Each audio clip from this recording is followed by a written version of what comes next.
Hello and welcome back to the Bird's Eye View podcast. We are here on Friday, July 11th, as the Toronto Blue Jays get set for a series in Sacramento against the A's. I'm your host, Zach Worden, joined as always by Jori Negin-Shecter. And Jori, even though the Blue Jays are coming off a 10-game win streak, we are here to talk a little bit of MLB Draft today. Before we get into that, though, how are you doing and how are you feeling coming off the Blue Jays streak-snapping loss to the White Sox? Yeah, the Blue Jays lose one game, and all of a sudden we're just ready to talk about prospects and tanking and why the Blue Jays should rebuild. No, no, no.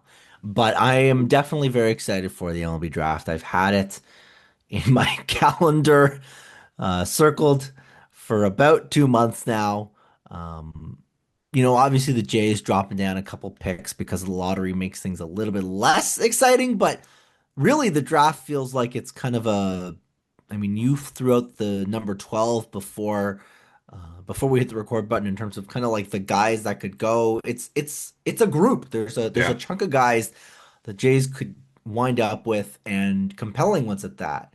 And to me, that is part of what makes this very exciting. You've got a Blue Jays team doing really well and is about to reap the benefits of a suboptimal season last year by adding a really good prospect to a system that's Yeah. really seeing a lot of up arrows right now.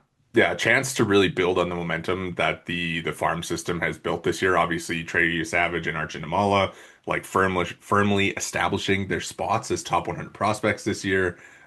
So many other development win stories this year. And then you get to go and add the number 8 pick, who is very possibly going to be another top 100 prospect as soon as the Blue Jays draft him. So Could even end up your number one prospect by yeah, the time all things are yeah, it are really played out. depends on who falls to them, of course. It'll be fun to watch. I think, it's the falling from 5 to 8 is certainly disappointing and probably, does cost you out on a couple of these guys, but I do think that they are going to have the opportunity to draft somebody pretty good. I think you look at the group and there's the 12 of them, like we said, that probably could go in like any order from 2 to 12, but there's like kind of that top four that I think are kind of separating themselves towards the top, right? Like Cade Anderson, Ethan Holiday, Eli Willits seems unlikely to slide to the Blue Jays at this point, but I think kind of, maybe Iva Arquette as well, unlikely to make his way down to 8, but kind of outside of those four, I think there are a ton of options for the Blue Jays, and it'll be really interesting to see which direction they go. They have, of course, been most commonly linked to the group of college pitchers and the group of high school shortstops. So we can kind of dive in. I mean, do you have a certain demographic that you are most interested in for the Blue Jays at pick number 8? Yeah, so really it sounds like it's going to be one of two groups. That was kind of what we heard from the Blue Jays and from their scouting directing team and the way that they like to draft. And it sounds like they're going to be looking for athleticism, and it sounds like it's going to either be probably some kind of shortstop, some kind of up the middle athlete, Yeah. or potentially we could be looking at a college pitcher. Doesn't seem like a high school pitcher is likely. That probably takes a guy like a Seth Hernandez off the board. Obviously, he's really the big one, and We can talk about him later. I think that's going to be interesting to see where he does end up going. yeah, like that's really kind of the call it the wild card. But Yeah. if that's not a guy that you're going to be going after, you're kind of looking at someone that's either going to be, there's a couple nice college lefties that you maybe are eyeing up. I mean, Jamie Arnold obviously gets mocked to the Jays in the most recent MLB Pipeline mock. I think that for me, I like the idea of grabbing another pitcher. The Jays have been burned in years past by pitchers. If we're going way back, I mean, this front office had a spotty draft record to say the least, dating back as recently as three Last years year, ago or so. I like mean, before last year's draft, all the talk was the draft record was not all that great for yeah, this I front mean, office. like they bring in, we're going right to the beginning of their tenure, but we're talking about college guys like John Harris and TJ Zoik, and obviously not major league caliber players, but you feel a certain level of, I guess the word I would use is maybe confidence right now, in terms of their ability to identify pitchers based on that, big 1, 2, 3, just banging them out in last year's draft. And to me, it kind of feels like the Jays are always at a moment's notice scrambling for pitching. It's been a basically perpetual theme throughout the 2020s, um, just based on injuries and based on guys getting older and guys just losing their mojo. And to me, if you have the opportunity to add a really high quality, talented pitcher at that number eight spot, like, a Jamie Arnold, I think that's probably where I wouldn't mind the Blue Jays going. I don't know if it's necessarily him. I know earlier in the spring, back in like May, they were getting a lot of Witherspoon Yeah. connection.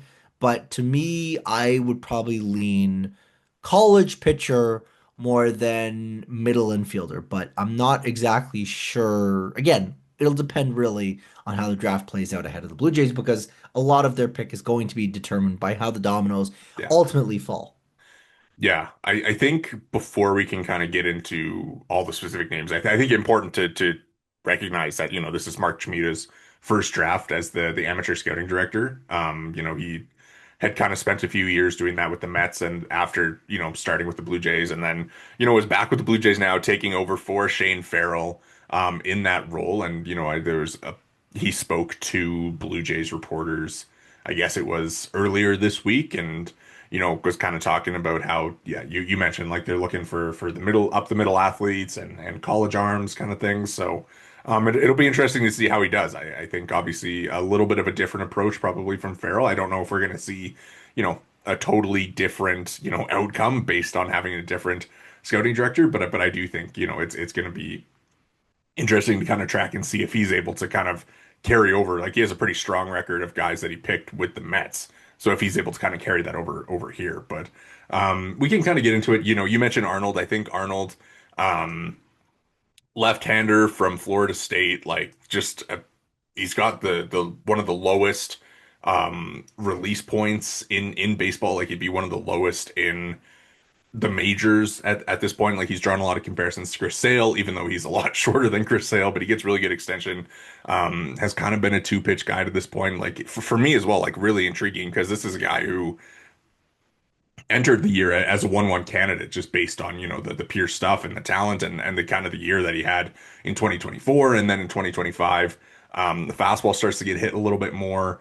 He said that he threw it from a higher arm angle, which may have contributed to that. So something that he knows he needs to work on. He's working on adding like a changeup. I'm sure there'll be a ton more work going into his arsenal as he joins pro ball because it's going to be tough to stick in the majors as like a fastball slider guy.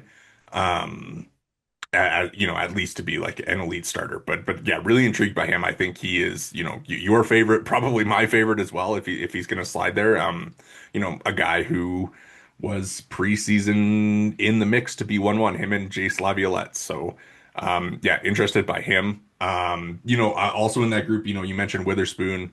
Um, he's their kind of deep Arsenal guy. I think the more that I've dived into him, like the more interested I've been. Kind of, deep pitch mix. He works up to 99 and good athlete. He's a twin. His twin is going to be drafted in like the third to fifth round, it sounds like. So, hey, could you imagine if they drafted Kyson in the first round and then Malachi in like the third or fourth? That'd be kind of funny if you got both. But like again, a guy who I think you kind of see his name being connected to the Jays early, and you're kind of like, nah, it's not like getting you out of your seat excited. But I think kind of the more that I've dove in, the more that I would certainly be okay with them adding him. I think he's a guy who probably won't be like MLB ready as soon as like a Jamie Arnold or a Liam Doyle, but certainly a guy that you can be excited about. And Doyle as well is an interesting one. I don't think that he makes it to the Jays either. Kind of seems like he's destined to go in the top three based on the spring that he had. But another lefty from Tennessee, like the most what's the word I want to use to Polished, describe how he maybe. pitched? Not polished, but like just the most energetic, like the most in your face kind of guy when he pitches, like just a showman really on the mound. So really interesting group of college arms of those three that I think any of them you get and you're probably pretty happy. Is there a universe where the Blue Jays take a pitcher and it's not necessarily one of those three guys? Yeah, this is something that I wanted to run by you because the Jays don't have a second round pick because of the Anthony Santander signing.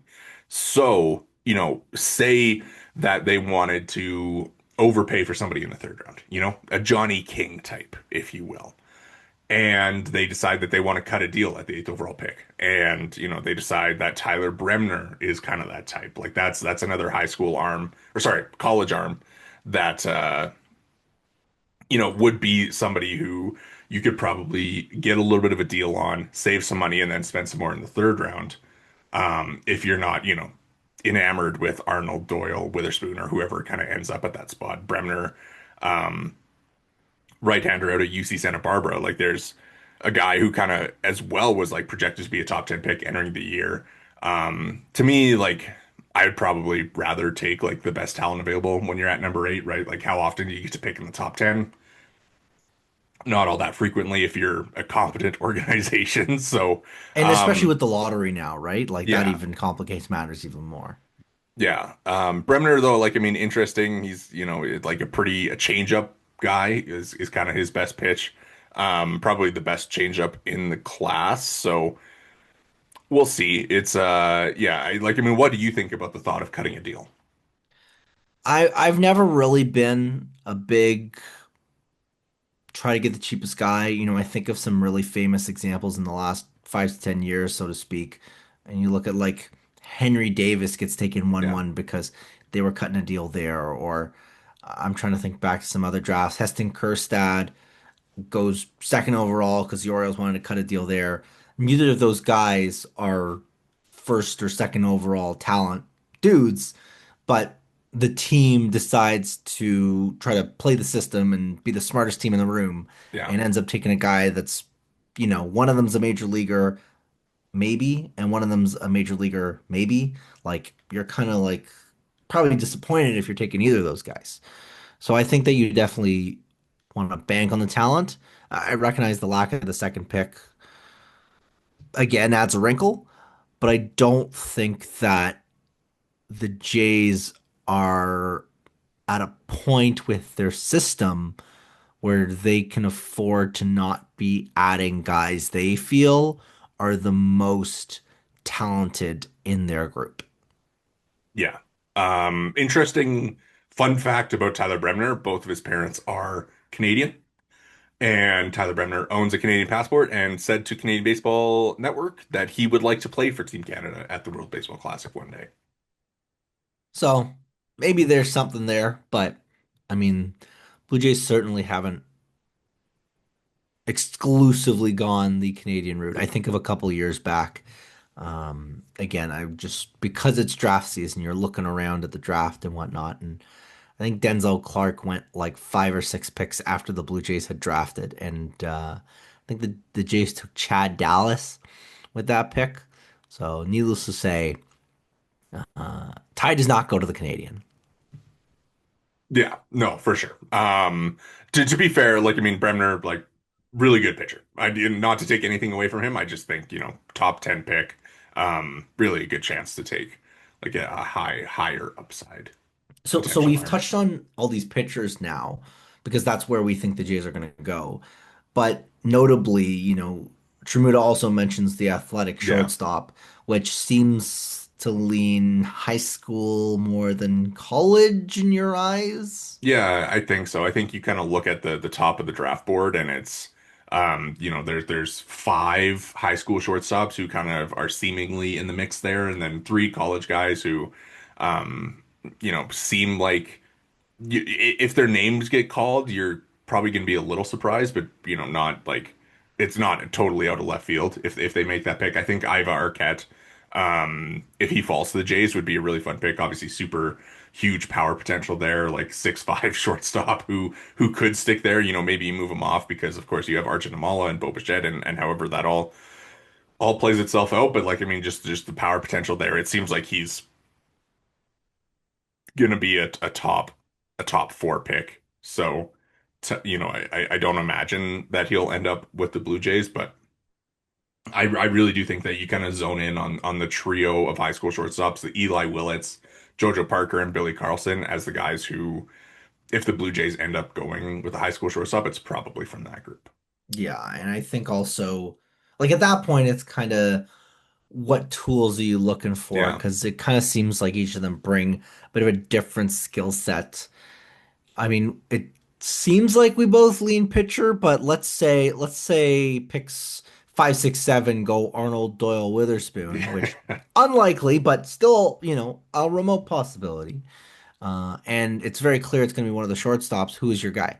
Yeah, I mean Willits, I don't think it's a hot take or a unique take to say that Willits is my favorite of the group. Obviously, I believe he's going to be the youngest player in this draft class because he reclassified. He's 17. Um, it's funny because last year as we were preparing for this, we're talking about three college catchers for the Blue Jays, and we're kind of like, oh, they each of them brings a different skill set, right? Like the Caleb Lomavita, kind of more all around. Malcolm Moore, bat first guy. Walker Yannick, defense great first guy. And now we're talking about these three high school shortstops, and it's like Eli Willits, most well-rounded, although I think that the ceiling there is probably the highest as a switch hitter who runs the bases really well, plays good defense, is probably going to stick a shortstop, kind of offers the highest all-around game. And then JoJo Parker, the hit first guy, seems like he's probably not going to be a pro shortstop, but you never know. You give him the shot and hope he can stick there. And then Billy Carlson, who is going to be a shortstop because of how good he is defensively. Yeah, like that's compelling to me in some respects. I like we hit the record button and just before I kind of went, if you draft a guy in the first round for his defense, it's a good way to end up with Ernie Clement as your first round pick, which no disrespect, but you're swinging for upside here. You want a guy that's going to crush the baseball. Yeah. So I think that you're probably more compelled by like a Parker and then obviously Willits, who in reality is going to likely be gone before the Jays are able to select Yeah. him. Any I other shortstops that you see? Like, well, I mean, there are the other high school guys that have also kind of been mentioned in like the if the Jays were to cut a deal, but again, not a huge fan of that. Case and Cunningham and Steele Hall are probably more mid-teen picks than they are number eight. But again, if the Blue Jays do decide to cut a deal and they want a high school shortstop, then one of these three guys or two guys are probably the options there. It seems like Steel Hall probably pretty decent across the board. Not quite on Eli Willits level. And then Case and Cunningham kind of seems like a hit guy who probably sticks at short. So, pick your poison out of the five there. Um, but out of the three, like I really want to zone in on the three. For you, if you had to rank them from one to three as far as your preference for the Jays, what are you looking at? I mean, I don't know. JoJo Parker to me, I'm just not sure. He doesn't get me out of my seat in the same way that maybe some of the pitchers do. And I don't know if that's just kind of a feel thing, but he doesn't feel like he gets mentioned in that kind of upper echelon group in the same way. Obviously, Willits gets mentioned in that group, so he probably gets one. And then, if you're splitting hairs between Parker and Carlson, like, I just said you lean on the guy that's the hitter. But I feel like if you're looking at either of those two guys, you probably have missed out on your top candidate, or your top candidate, I think, is elsewhere. That's kind of my sense based on basically what we've kind of heard from, industry experts and the way the draft is expected to kind of play out.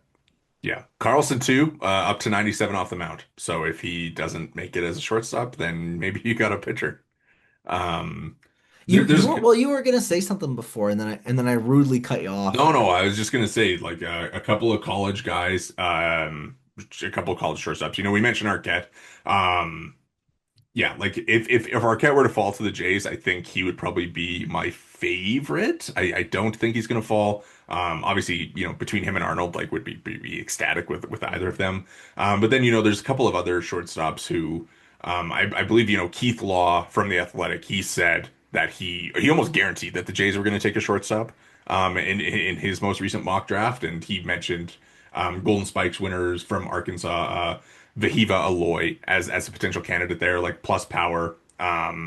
Is he going to stick at shortstop? Hard to say, but this is another big shortstop with a ton of power, kind of similar to Arquette, but just probably a level down a little bit there. And then Merrick Houston from Wake Forest, kind of older Billy Carlson, like really good defender, good contact skills, but the power is of course going to be the question there.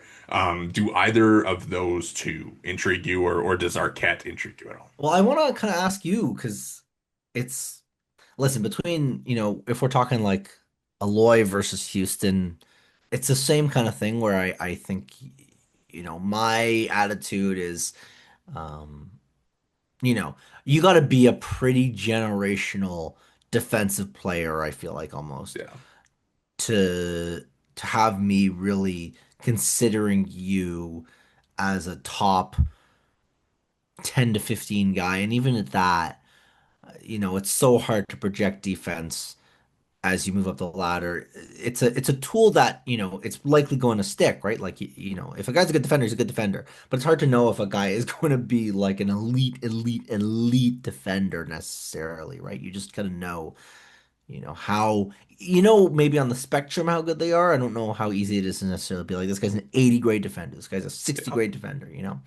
Um, but you and I think, have different attitudes towards kind of the Houston versus Carlson thing in terms of defensive shortstops. Because I feel like if you're going to take the guy that's strong defensively, and obviously it seems like Carlson is just a better player. So in most universes, you are just taking Carlson over Houston. But I feel like the college guy that's stronger defensively to me, I tend to value higher than the high school guy that's maybe more of a glove tool type.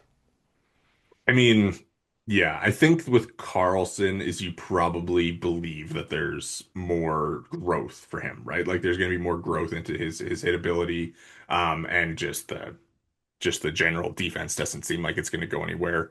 Houston, it's interesting. I mean, like he did hit 15 home runs at Wake Forest this year, stole 19 bags, hit 354. Like it's a really good player, right? Like I don't think you're going wrong if you pick a guy like that. I just think, we kind of talked about it earlier. Like, I mean, you're picking eighth overall. Like you probably have there's if they're taking Merrick Houston there, they're leaving some names on the board.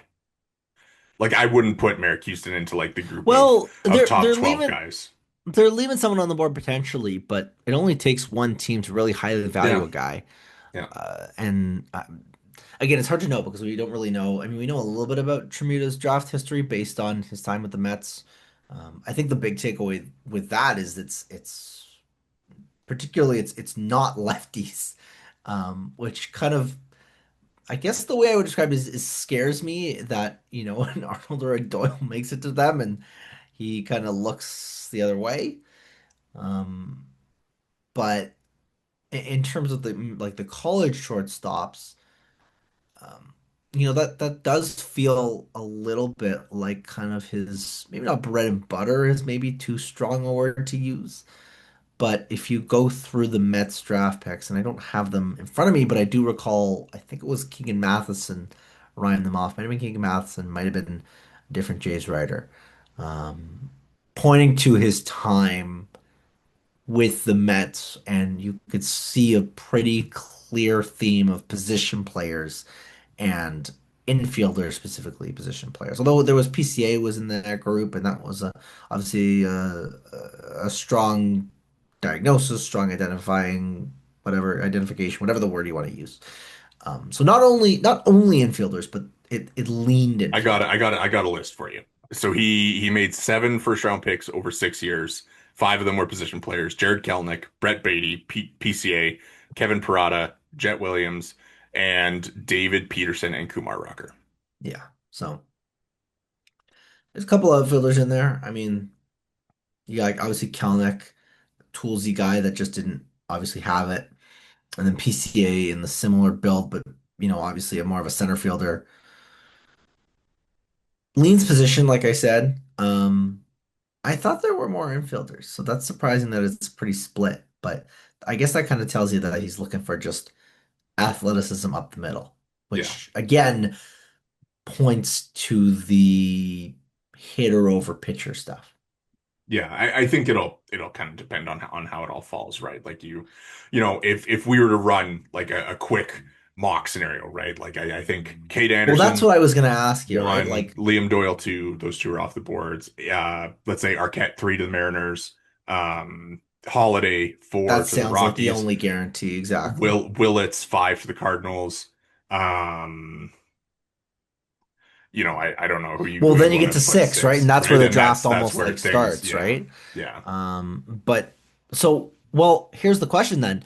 Is the eighth overall pick just going to be the best of the rest? Are they just going to take the guy that the other guys don't take? Or are the Jays going to have a chance to get their guy? Well, I mean, if it unfolds like that, right? Like the guys who are still on the board that we've mentioned are Arnold, Witherspoon, Parker, Carlson. Um, I mean, yeah, realistically, those guys, right? So and like there's four of them, and there will only be two picks there, so you kind of have your pick of the next two. And it kind of sucks that they're picking behind like the Pirates and Marlins because you just kind of have no idea what those two are gonna do. Well, the Marlins, it sounds like are leaning high schooler, and they tend to kind of, and also, they're a team that likes to go off the board. I mean, last year they took Orlando as Yeah. an effort to save some cash. So I mean, if any team's gonna go with like a Merrick Houston or like a Vea Aloy, I don't know. That could be a team where things get a little funky and the Jays have a chance to take advantage of that. That's Yeah. just something to keep in mind. I mean, I think, yeah, I think when you kind of look at the guys that we've talked about, the ones who are most likely to be available for the Jays are going to be Jamie Arnold, JoJo Parker, Kyson Witherspoon, and Billy Carlson of like the four, like top 10 guys. Like those are the four that are probably going to be there. Or maybe like Arnold, he could go too. Maybe the Angels really like Jamie Arnold, right? Like, and then it's Liam Doyle in that spot. But Yeah. it'll be So interesting. I guess we'll see.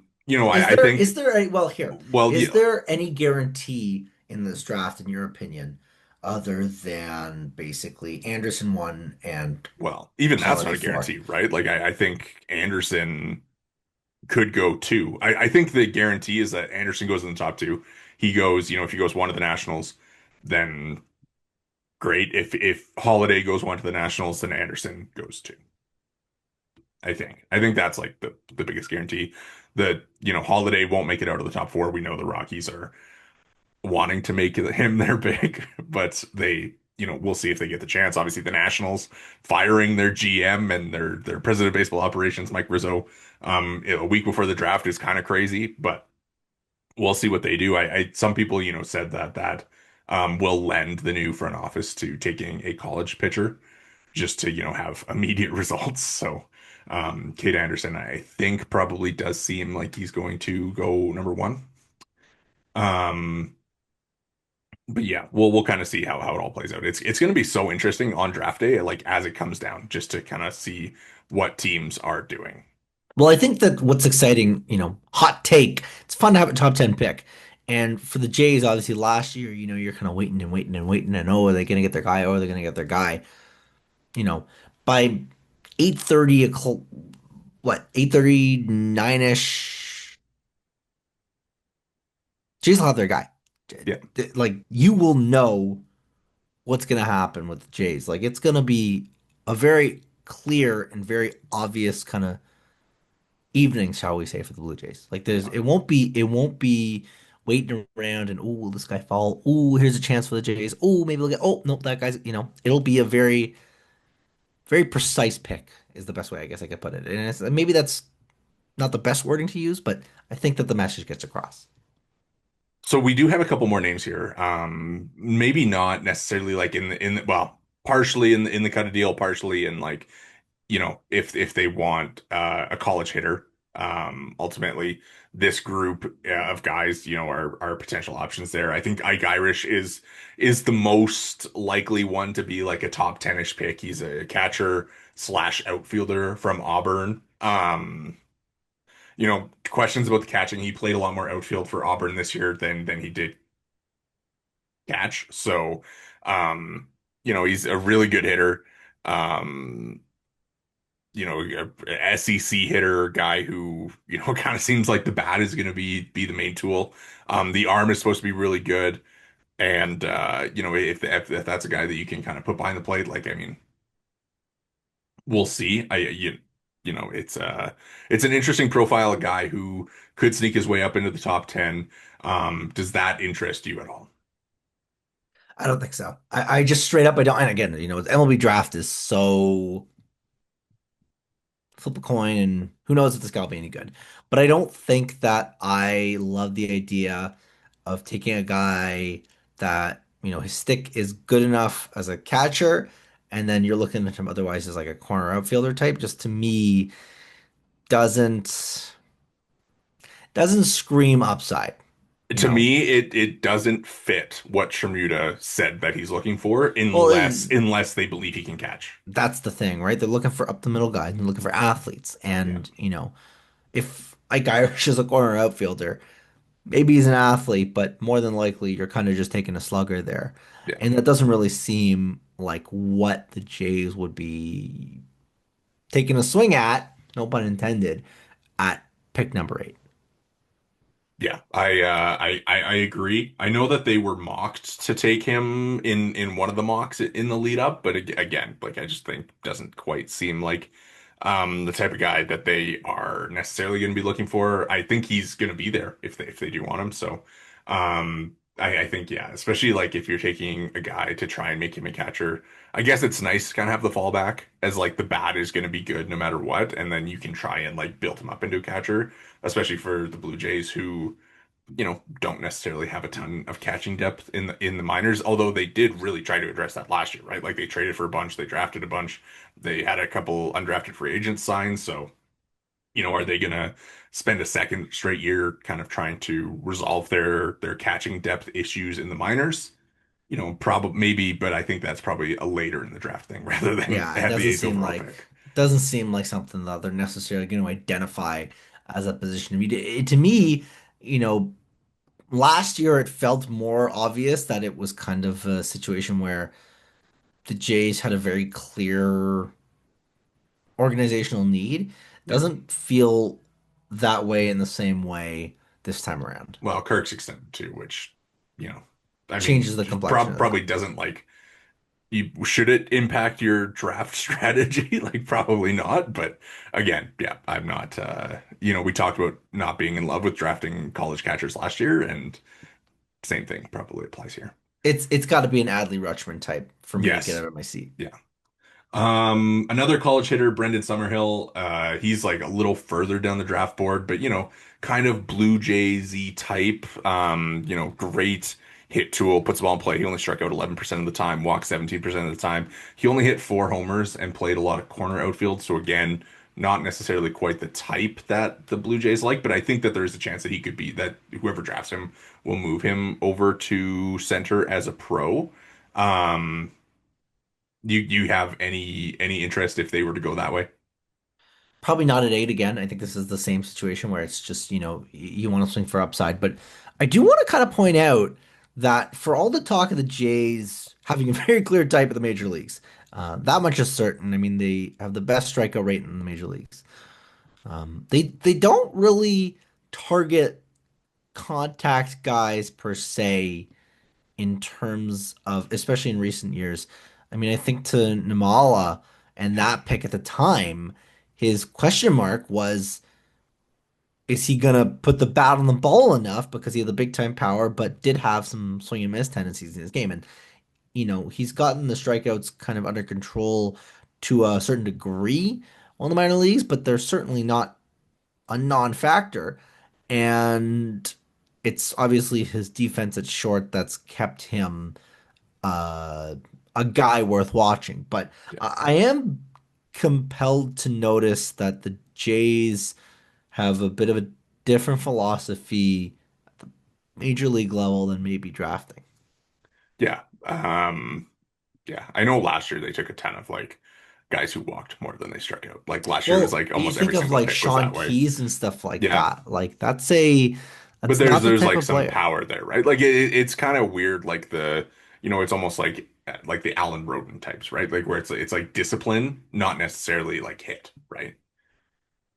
Yeah. Um, all right, I put the name on here so we can bring it up. Jace Laviolette, the number one prospect entering the season. Everybody, kind of loves Jace. Obviously, the power. He's playing center field, kind of just had a tough spring season. The swing and miss is huge. He only hit 258. Um, Baseball America wrote this story like early in the year about college prospects who hit below. I think it was below 300, and basically if you hit below 300 in college, there's a very small group of players who are able to translate that into being an impact major leaguer. It's tough because like Laviolette, um, you're kind of dreaming on him Yeah, early in the year where it's like, oh, he's having a slow start. Maybe his stock falls maybe enough he that Jace can be slips. out. Maybe he slips, and then maybe he's slipping. Oh, he's really slipping. And now it's kind of like he's got some kind of late first round kind of Yeah. energy to him. Is he even going to be a first round pick? Probably just based on the power, but I mean, it feels very like Tommy Tanks adjacent, or if you really want to throw it back, Seth Beer, who's a name that you Mm, mentioned to me a couple of days ago, or maybe it was a week or two ago, as oh, he's still kicking around. he's playing That in the guy, minors. that guy, I think he that was playing in guy, Double A. yeah, that guy was like a prospect once upon a Yeah. time. And I'm not gonna say that he's the next Seth Beer because certainly it's too hard to say at this point. But there's lots of guys that have made their way through college ball, coming into the draft as high impact potential guys, Yeah. and have slipped and slipped and slipped and ended up non non-factors. Blaze Jordan, another guy I think Mm, of as like a pre-draft big hype guy that did not turn into that. So. Is Laviolette the next in a line of those guys? Hard to say at this point. The upside does seem higher on him, especially the outfield, being able to play some center field. But probably not a guy that's going in the top half of the first round for sure. Blaze Jordan's been tearing it up this year. Oh, that's He's compelling. got a 139 WRC plus, 10 homers, How old is he these days? Because he was drafted 22. as a high schooler. He's Yeah, he's still 20, young. still 22. But he's kind of been like middling in AAA and was like it's super good in AA. So transitioning. Laviolette frequently mocked to the Orioles. Would that scare you at all? Would not scare me. But let's see the Orioles. Let's see the Orioles get things right at the major league level before I let anything in their minor league system scare me. Yeah, they have four picks in the top 40, I think it is, after trading Brian Baker to the Rays the other day. So, um, man, nobody loves draft picks like Michael Elias does. That's a team that's gonna have a fun weekend. Yes. Well, I mean, it kind of sucks when your major league team is not doing good. But Well, what are you gonna do? what are you gonna do? You're gonna collect more draft picks and then restock the farm.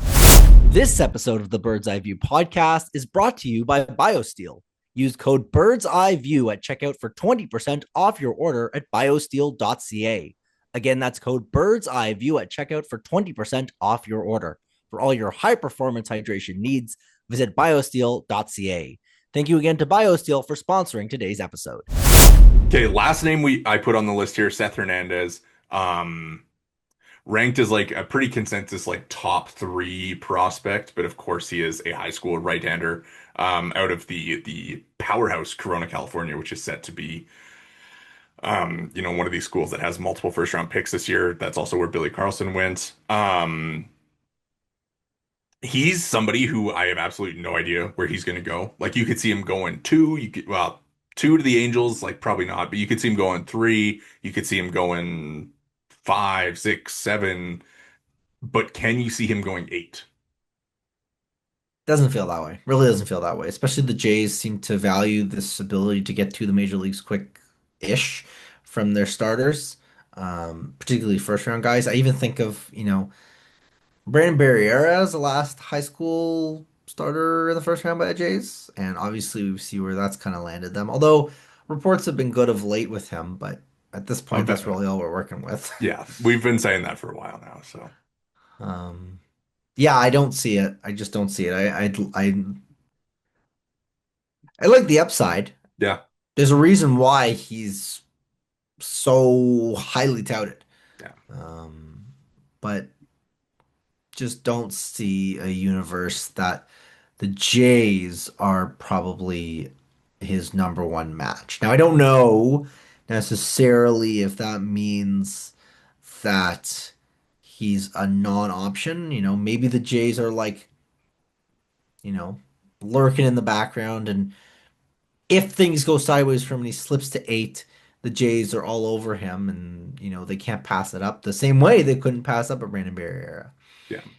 Well, But I think the thing too is like you think about the Jays kind of in recent years, right? Like Barriera falls to them, take him. Namala falls to them, they take him. Savage falls to them, they take him, right? Like they've done a pretty, I guess you can say good job of like grabbing, the talent that falls to them. And that's kind of a later in the draft thing, right? Like they've been dealing with lower picks.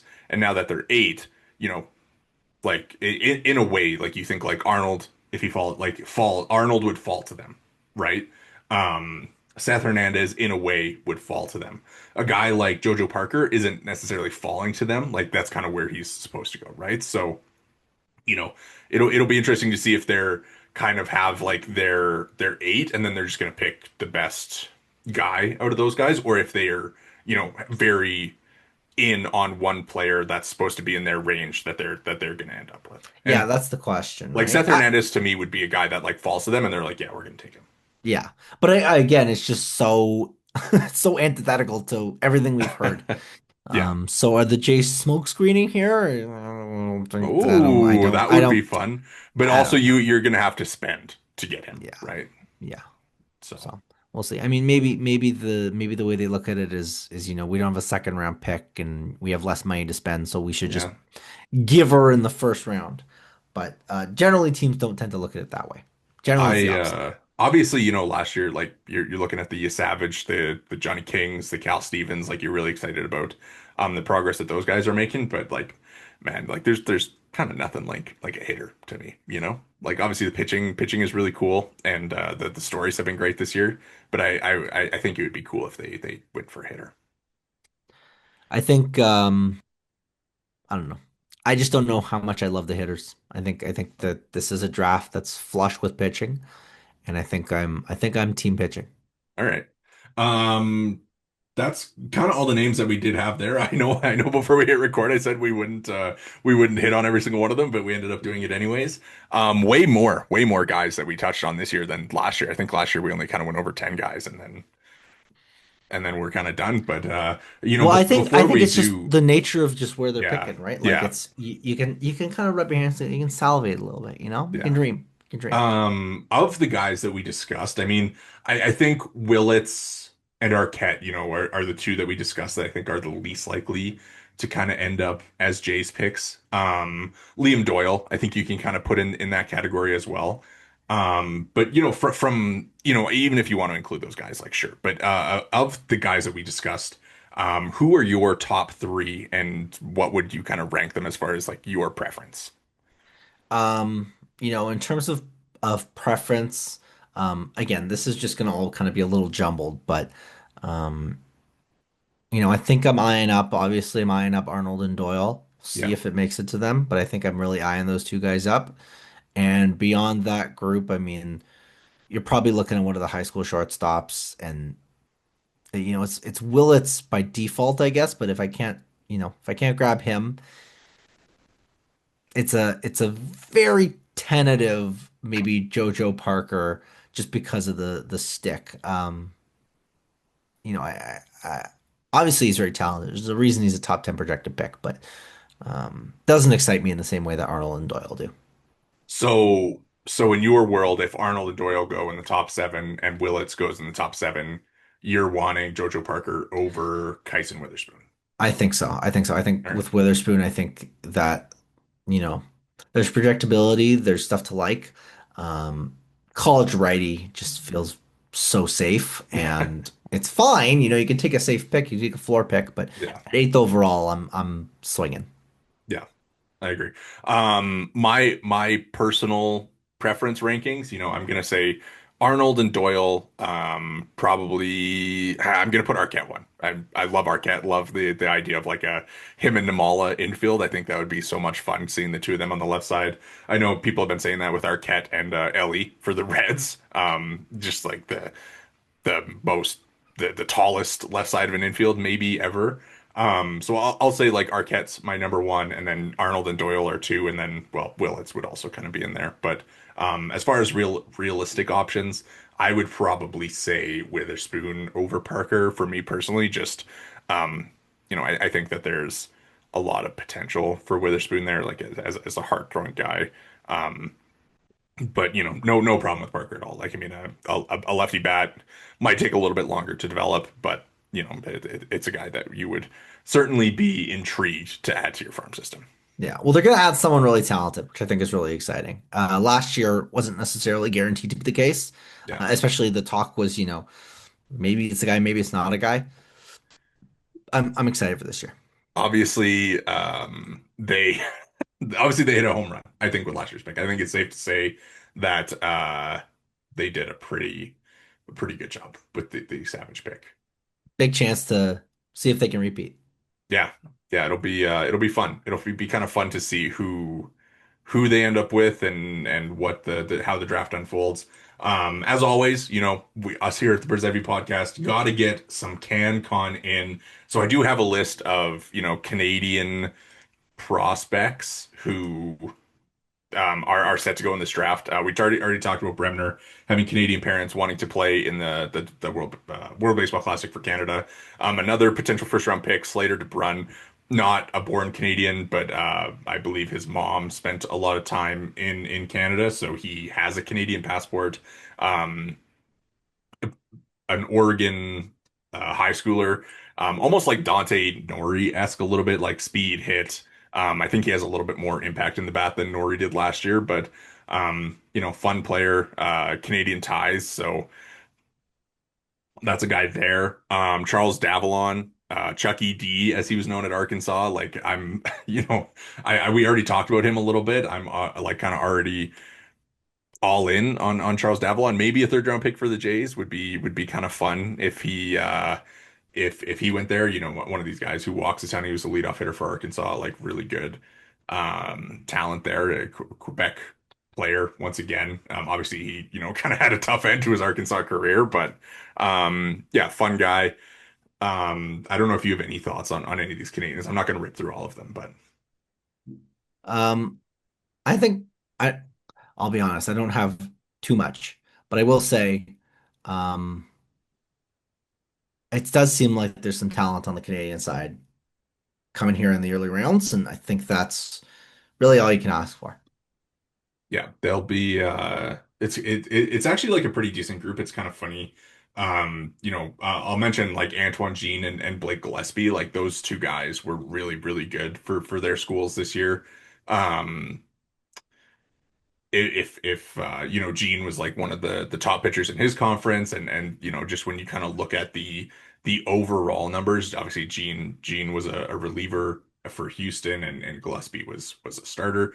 Um, but the two of them are two pitchers that I think we'll maybe see go a little bit higher than they are ranked. When you sort Division One starters by K minus BB, Antoine Jean was second. On either side of him was Liam Doyle and Kate Anderson. So hey, that's a pretty good spot to be in. And then Gillespie was sixth in all of Division One baseball in strikeout minus walk, and he only walked 4.9% of the hitters that he faced. Good group, good Good group, group. talented group. I'll last shout out team Tim Piacentin, Alberta high schooler. If you want to if you want to toss a comp on him, Alberta high schooler born in BC. Um, Copy paste Nathan Fluelling last year onto him. I think he actually might be like the first Canadian born player taken this year. He kind of did the same thing as Fluelling did last year, where he went down to the draft combine and kind of starred, and now has started to shoot up draft boards. I saw somebody say that he could be a third rounder, which again was where Nathan Fluelling ended up being selected. So, copy paste there. Guy who's committed to Miami. Uh, Guy can hit. He can hit. So that's all I got on the Canadian fellas. You got anything else before we go on the draft? I don't. I think I'm excited for Give me Sunday. your I'm ready. prediction. Give me your prediction. Who do the Blue Jays end up with?